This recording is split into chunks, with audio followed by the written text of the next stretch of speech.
Yeah. That's good. Write down on the book is fine. Thank you. Thank you. All right.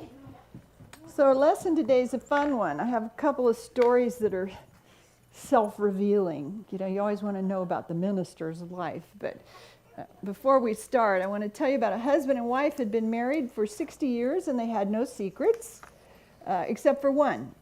And the woman kept a little box at the top of her closet, a little lock box, and she asked her husband never to go in there and look at it, never to open it. And so he honored that. And then when she was dying, they were at home doing hospice, and she said, okay, you can open the box. So he goes and he opens the box, and in it there's a little crocheted doll and $95,000 in cash.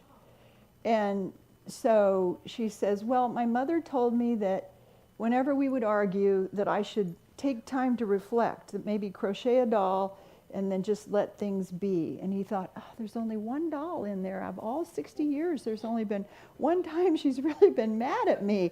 And he says, but where did the $95,000 come from? She goes, oh, those are all the dolls I sold.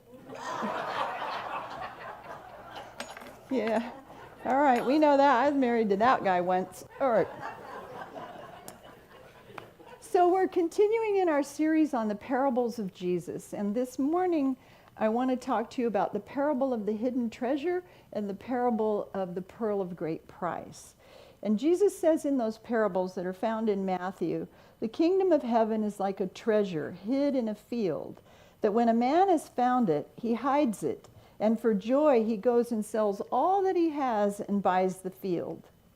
And the parable of great price is, again, the kingdom of heaven is like a merchant seeking beautiful pearls, who, when he had found one pearl of great price, went and sold all that he had and bought it. So the setting for these stories presupposes that in the old days there weren't any banks, and so people would bury their valuables and their treasures, and sometimes the owner would die, or battles would drive them off or whatever, so they're still uncovering artifacts, aren't they, in the ancient East. So it presupposes that they buried their treasures, and someone then later would find the buried treasure and or come upon it unbeknownst to who owns the land or whatever.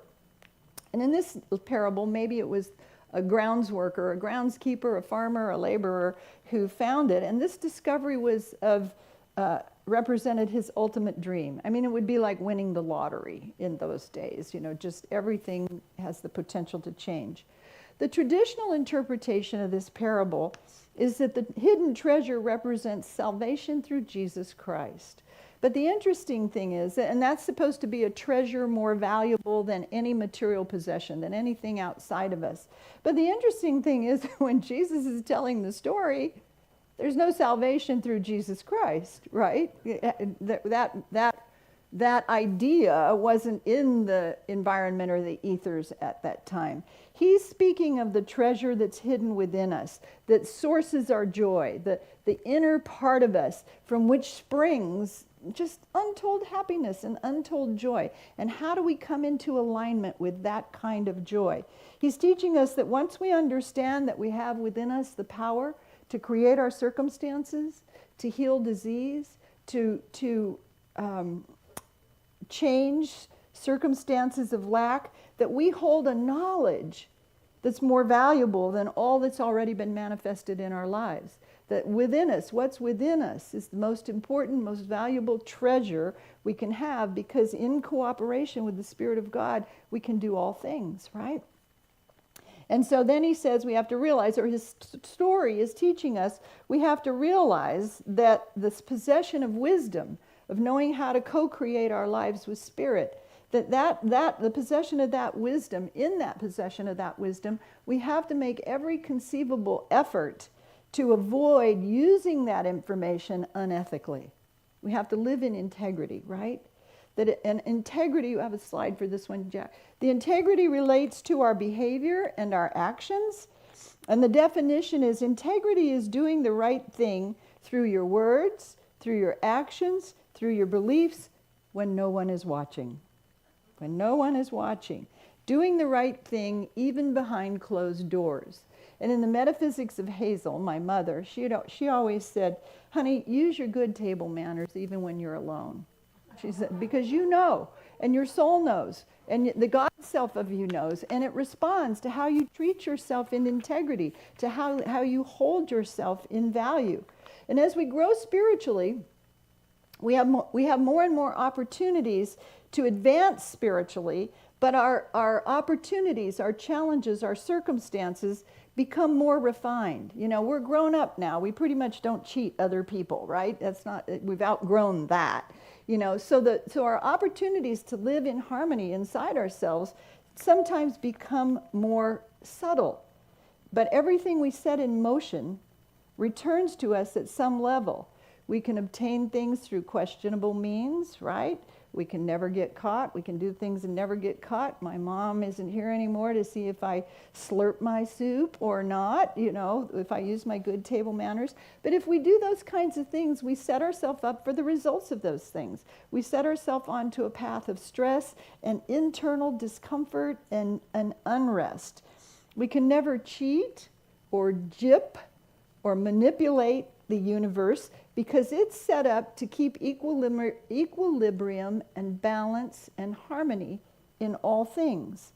And so it's our choice to keep the balance in our minds and our bodies, and to be ethical at all times, right? Because when we realize that we're in possession of the wisdom to create and bring into outer manifestation our lives, we make every conceivable effort to live in integrity.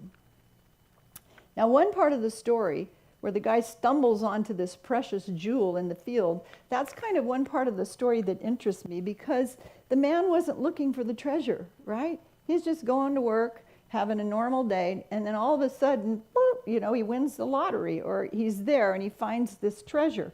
And sometimes we just stumble into really good things, don't we? We stumble into really good things, really happy things that don't require anything of us except to accept the joy, to receive the joy, and to just live in the moment. I was invited to, when I lived in Nashville, I was invited to do an opening prayer for this convention called First Tee. It's golf chapters for young people all over the nation. And I was invited to do the opening prayer, and it was at the Opryland Hotel. If any of you have been to Nashville, you know how beautiful and spectacular that hotel is. There's waterfalls in the lobby. It's amazing. Anyway, it was Friday night. There was a lot of traffic. I'm racing. My boyfriend was driving. We were racing to get there, and he dropped me off at the front door so I could get to the ballroom, because I'm the opening prayer, right? I didn't want to be late. And so I come into the ballroom, and the first set of doors are closed, and there's a man standing in front of the doors. And I said, I'm the minister here to do the prayer. He said, so you need to go down to the main door and register. Really, register? Okay. So I go down, and there's a welcome table there, and there's a binder open, and my name is in it. So I signed, and I said, well, my boyfriend's parking the car. He's going to be, his name not there. So she says, what is his name? She writes his name down, and then she says, he needs to be here in the next 10 minutes because we're closing the doors and they won't open again for 45 minutes.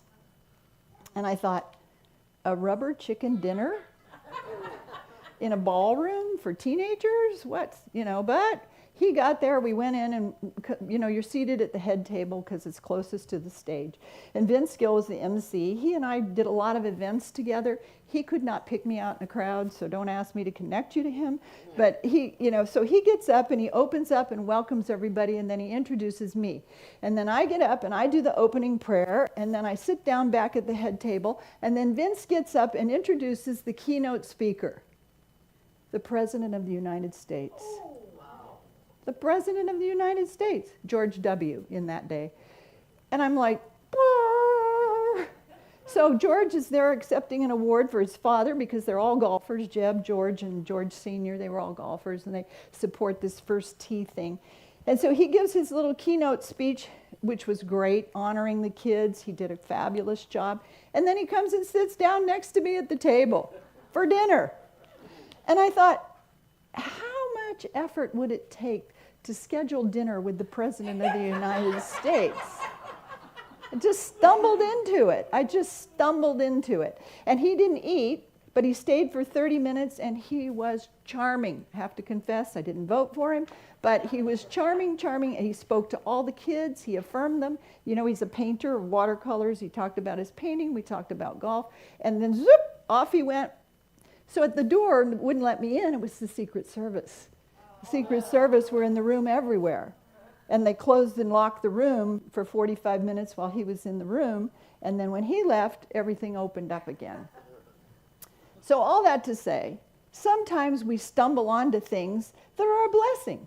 And you just live the moment, receive the joy, and enjoy it. But other times, we stumble into things and we have a decision to make regarding how we're going to proceed, don't we?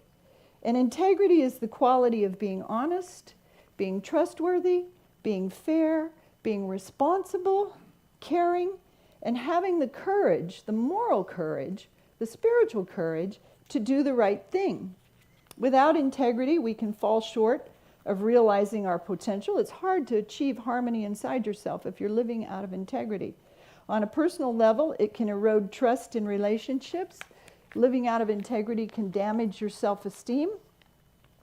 A person lacking in integrity may deceive others for personal gain or try to manipulate situations. Do you know any of those people? They may tell lies to distort the truth to avoid accountability or to keep the peace. Kind of see that on TV right now. A person lacking integrity may be inconsistent, saying one thing and doing another, or behaving differently depending on the situation or the people involved, right? I've had that happen. They may fail to keep their promises, shift blame to others, treat others unfairly, or fail to stand up what's right. But you cannot, Jesus is saying in this story, you cannot step outside of spiritual law just because some precious jewel is dangling in front of you, some instant gratification or some something that you obtain unethically is dangling in front of you.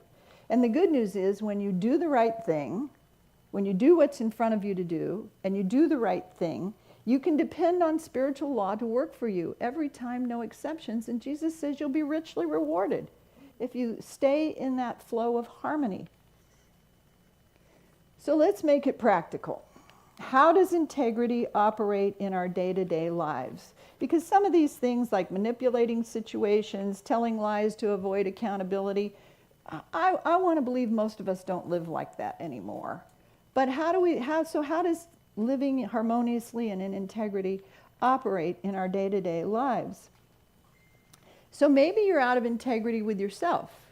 You set a goal to lose weight at the new year and you're cheating on your diet, right? Then you're not in integrity with who you are. Maybe you want to quit smoking and you lie to yourself, a few quick puffs won't matter.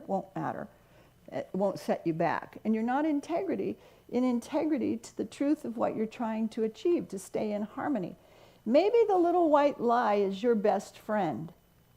Now, what do I mean by that? Because rather than learn to say what you really feel, you take the easy way out. Somebody does something that offends you, go, oh no, I'm fine.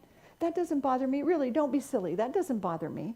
And it's not the truth, and you're not practicing good communication skills. You're not educating yourself to how to resolve the situation that would bless everyone involved. And so you use that little white lie, oh, I'm fine, never mind, it doesn't bother me, everything's fine.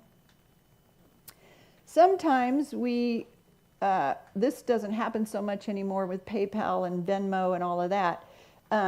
We informed the cashier they gave us too much change, or we're going back to pay for something in the store that we accidentally walked out with or didn't pay for.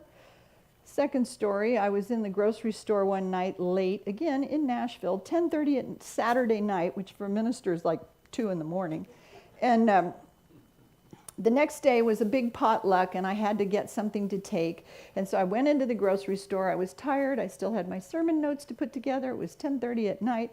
And I went into the grocery store and they had hams on sale. It was a beautiful ham. It was like $40 marked down to $2, something really great.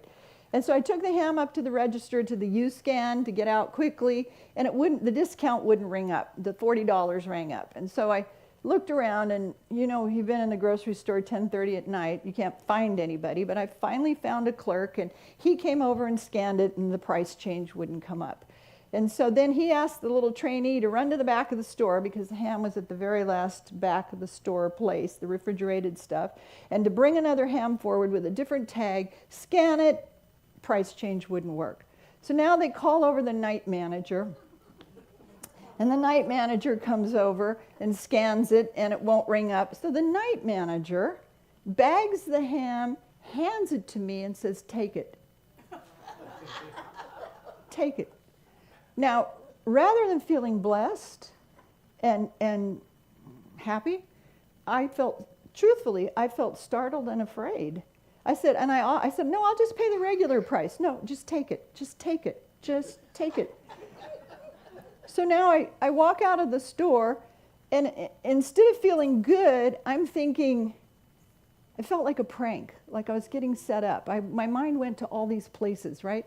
And I thought, oh, they're going to send security out after me, and then they're not going to tell the truth about, they're going to be on break, and I don't have a receipt for this ham, and the newspapers tomorrow morning are all going to say, "Minister in Nashville caught shoplifting." So I'm going to all these places, and I got in my car and I locked all the doors very quickly, as if the SWAT team was going to descend on me to recover this ham. So anyway, went on the next day, but it bothered me. I didn't think I was out of integrity because I offered to pay for it, but it just felt weird in me. So 2 weeks go by, and I'm still feeling weird about it. So I made the decision. I called the manager at the store, told him what happened, said, "I'll gladly pay for the ham." He says, "Let me check it out." So he talks to the night manager. She remembered what happened. He calls me back, and he says, "The night manager remembers you. She remembered what happened." He says, "I feel she was just offering good customer service. Thank you for shopping with us." And the ham was free, but it was reconciled. It was reconciled. I followed up on it to put myself back in harmony, because it just felt, I felt like the SWAT team was going to come to me in the parking lot. It was 11 o'clock at night. Maybe my imagination was vivid because I was writing my sermon, but anyway, it worked out. All that to say, where are we here? Was there a slide with that? I don't think I have a slide yet. Okay. The moral of that story is shop late before the price changes are in the computer. Not really. Second time I almost let myself be out of integrity, because these just happen to us. Just like the guy just like I stumbled into dinner with President of the United States. We stumble into things. I think that's why Jesus had the guy stumble onto the jewel in the field, right?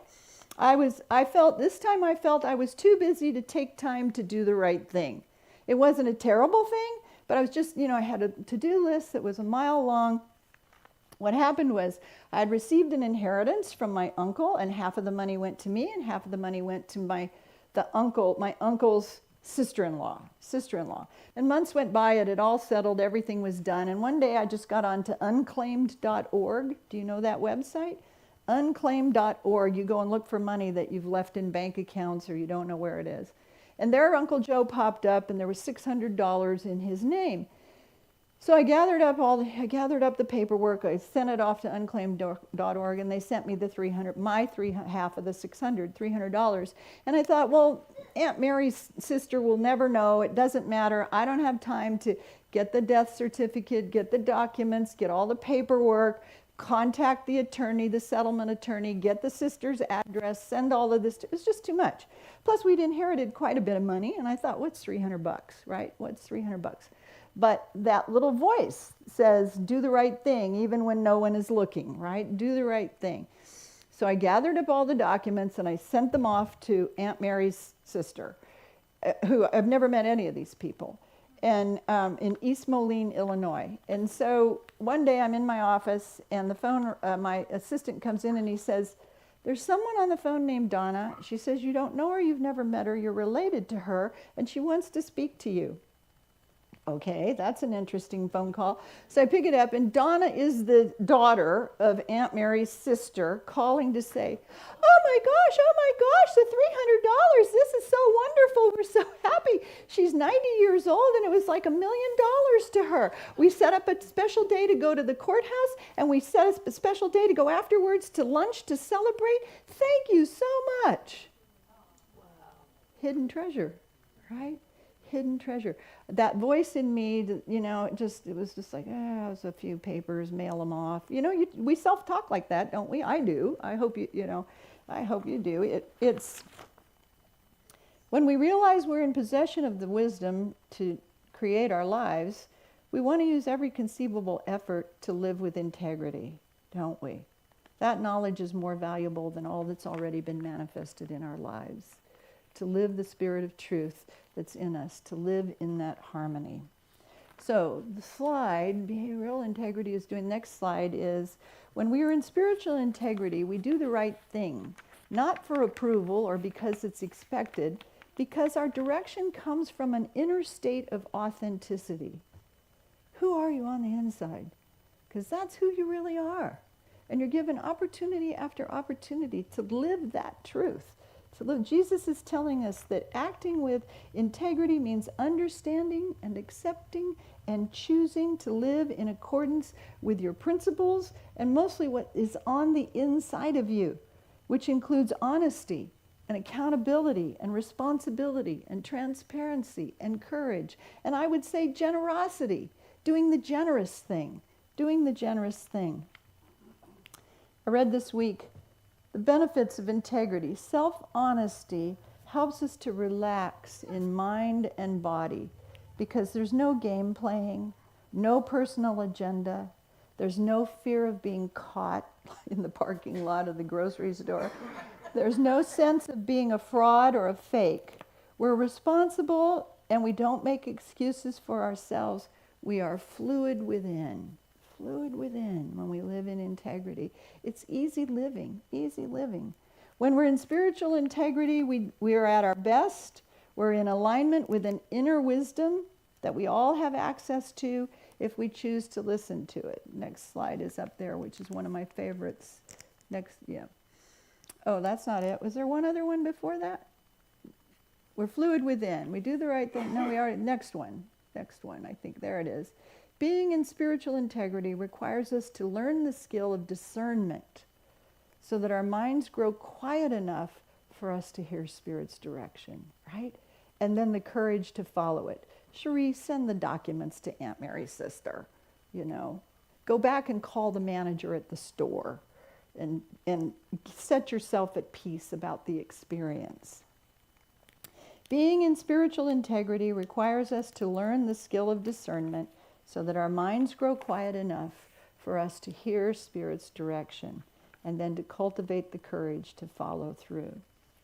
So this week, if there's anything you're doing or anything you're saying or anything you're acting toward that's even slightly at variance with your most authentic self, with what that voice is speaking inside of you, what you know to be high-minded, don't be tempted. Don't be tempted. Run in the other direction as fast as you can. You want to align with what originates from deep within you and learn to operate from your heart. Learn to operate from your heart. You'll end up with an inner joy, a happiness, a gladness that will allow everything good to flow in you, from you, and to you, and maybe even dinner with the President of the United States, right? God bless you. There you go.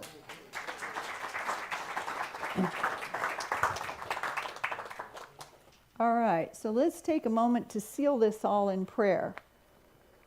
And think about all the places in your life where you take time to discern the spiritual voice within you, the still small voice, and to learn to live from that more fully and more joyfully and more easily, to live in that flow. So take a deep breath in and close your eyes if that's comfortable for you. Center in your heart. Learn to live from that heart space. Blend your head and your heart. Intellect, wisdom, and love. Blend those two together. They'll never steer you wrong. Colossians says, if then you've been raised with Christ, seek the things that are above, where Christ is. Set your mind on things that are above, not on things that are on the earth.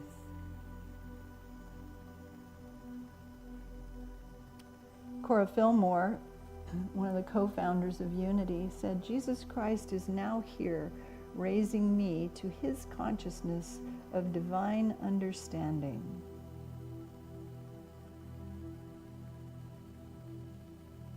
So let yourself become conscious of that universal Christ presence and feel it radiating light to your mind. See it come in through the top of your head and flow over your face, your neck, your chest, your abdomen, your body, down your legs, your knees, your ankles, feet. See it circle around your heels, come up the back of you, your legs, your buttocks, your back, your spine, your neck, back to the top of your head, like you're cocooned in an energy of the Christ.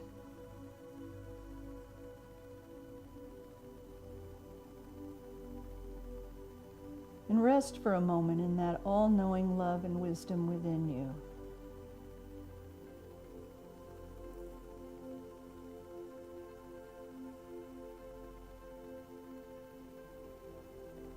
Whatever situation in your life needs greater understanding, greater harmony, greater peace within you, just let your whole being become illumined, lightened. Let your thoughts be quickened with the mind of Christ. Let yourself be in conscious connection to Spirit.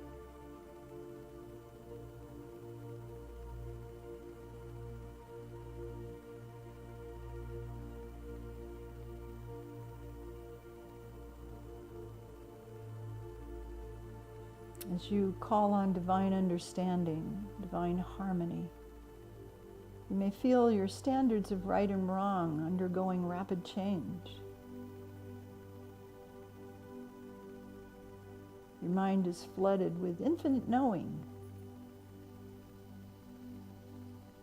and your thoughts are raised above the lower thought current of the earth.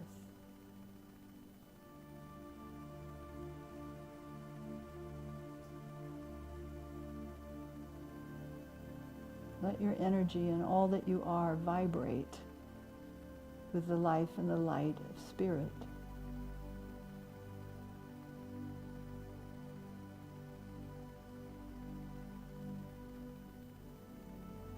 In our affirmation this morning, divine understanding is awakened in me.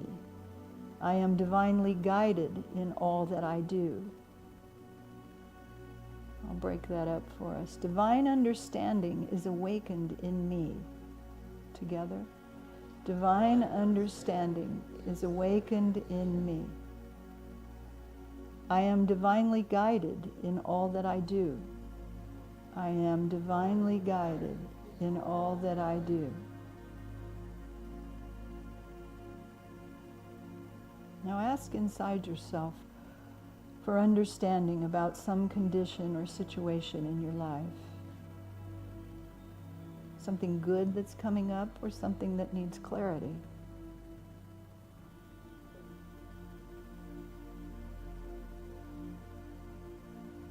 And rest with an expectation of right answers.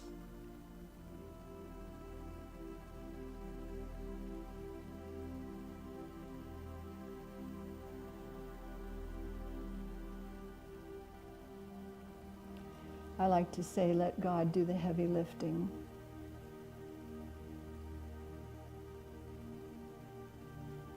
Divine understanding is awakened in me. Again, divine understanding is awakened in me. I am divinely guided in all that I do.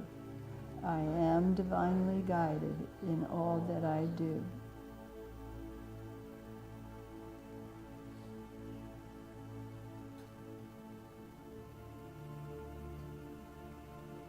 Now let your whole life become spiritualized.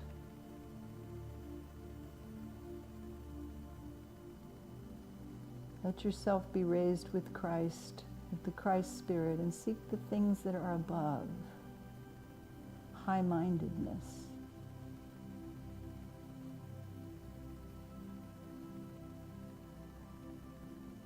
And we let our attention turn to others, the names in our prayer chest, each one of you here this morning, your loved ones, our nation, our world. And we affirm divine understanding is awakened in you. Together, divine understanding is awakened in you. And for all the places that are experiencing conflict, you are divinely guided in all that you do. Together, you are divinely guided in all that you do. And then see the intellect and the harmony, the wisdom, the power, the peace radiating out from your mind to the minds of our leaders, those making decisions, those offering humanitarian care, all the pieces of the world coming together in harmony.